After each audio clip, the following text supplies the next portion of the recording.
Since we read about slavery in the Torah, the quote-unquote Old Testament, does that mean that Yah is approving of slavery? Hi, this is Barry Phillips with 10-Minute Torah, day number 2, the Torah portion, Mishpatim. We're still in Shemot, or Exodus chapter 21. Let's start with verse 2 and read a little bit. When you buy a Hebrew servant, he serves 6 years, and in the 7th he goes out free for naught, for nothing. If he comes in by himself, he goes out by himself. If he comes in married, then his wife shall go out with him. If his master has given him a wife, and she has borne him sons or daughters, the wife and her children are her master's, and he goes out by himself.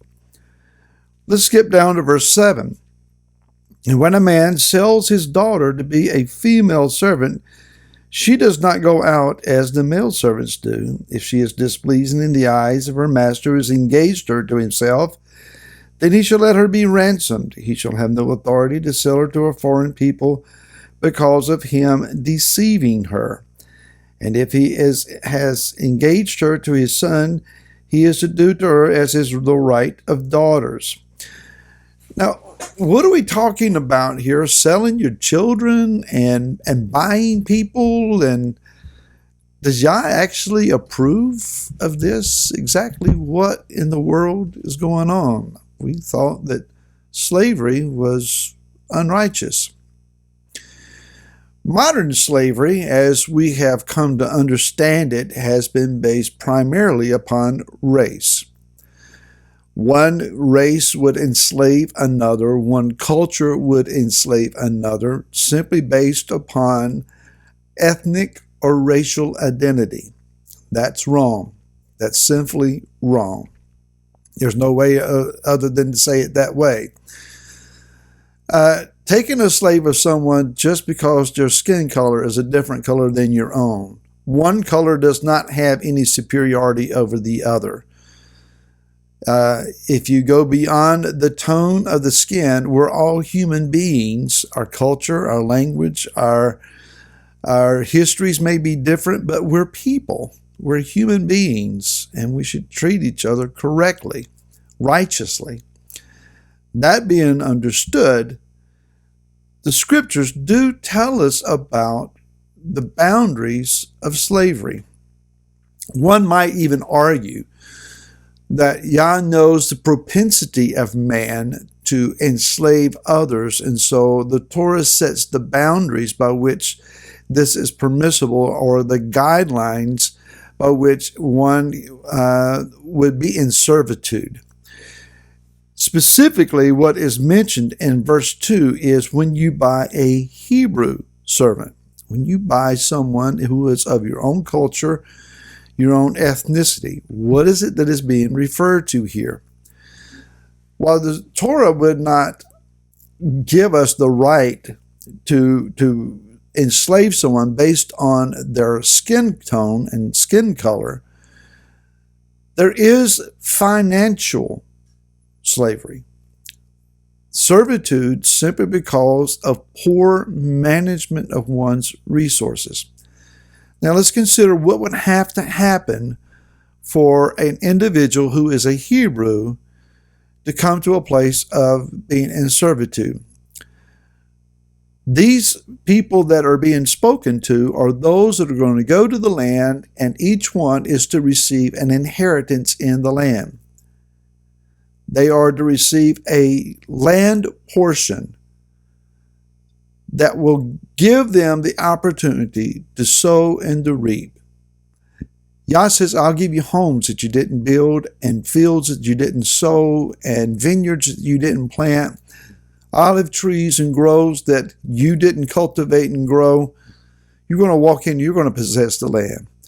Every advantage would be given to those who are Hebrew to go in, and with some management of what has been entrusted to them, using some common sense, some hard work, one could increase greatly. Yah says that the land will produce in a great fashion. It'll produce in a miraculous fashion. If you walk in my commands and obey my ways, then the land will yield its produce to you. So Yah has situated them in an ideal opportunity. Just go in, take the land, put seed in the ground, be faithful to cultivate, reap your harvest, sell the excess of your harvest, put up food for storage for years to come, use some management, save the seed. You can regenerate your crops year after year after year.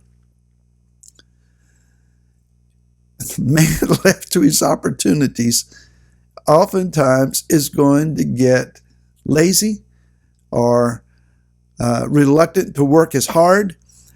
They're going to try to cut corners. Bad fiscal management will come in. We get greedy. We spend more than what we have. Things happen. Every one of us who has this piece of plastic in our wallets or in a drawer somewhere in our home to which we owe money on a monthly basis trying to pay off an indebtedness attached to that piece of plastic, that's servitude. That's slavery. As long as MasterCard or Visa or whoever holds an amount over your head, say, you owe me this much money, and I'll take monthly increments on it, that is indeed a form of fiscal financial slavery.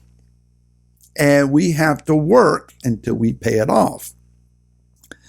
Yah says, if a fellow Hebrew finds himself in such need that he cannot pay his debts, then if I see such a man, and I'll go to the ones that is owed the debt, I will buy my fellow Hebrew's debt. Maybe it's been adjudicated in the court, and I buy the debt. I pay off his debt. He will serve me, Yah says, for 6 years to pay me back for what I paid for him. No less, no more. 6 years. If he comes in with a family, then when he leaves, he takes his family with him. If he comes in by himself, or if he comes in and I give him a wife from among my servants, they raise a family, he can go out by himself at the end of 6 years, but my servant and their children remain with me. Now, what has he done? He's raised up more servants for me. He is a Hebrew, a fellow Hebrew, goes out free. It is understood in the rabbinical commentators that when you buy a Hebrew servant, you buy a master. Because the understanding is if you have a down feather pillow, he gets one. If you got a firm mattress, he gets one. If you're eating chicken and gravy tonight, he eats chicken and gravy. You don't treat him less than yourself. You take care of him.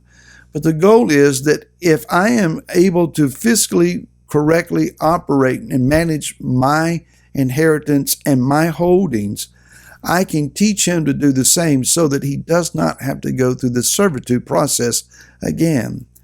A man might take a daughter, a young daughter, and for an exchange of money, put her in the home of someone who owns land and has a good opportunity and hope for a good and solid future. She would be raised in that home, know the family, know their ways, and be as a servant in the home with the understanding she is to become the wife of either the master of the house or one of his sons. If that does not take place, then the father can ransom her and bring her back home with no shame. She's not to be violated. She's not to be touched. She's not to be harmed in any way. She's not to be treated badly. She is like family because she will become family. Yah's means of servitude is learning to become free from the things that put us there to begin with. That's what the Torah is. It's our master. It's our instructor. It breaks us from the things that put us in spiritual bondage to begin with, showing us where sin is so that we can walk away from it and turn from it. What a wise master our Yah is. More tomorrow. Till then, shalom.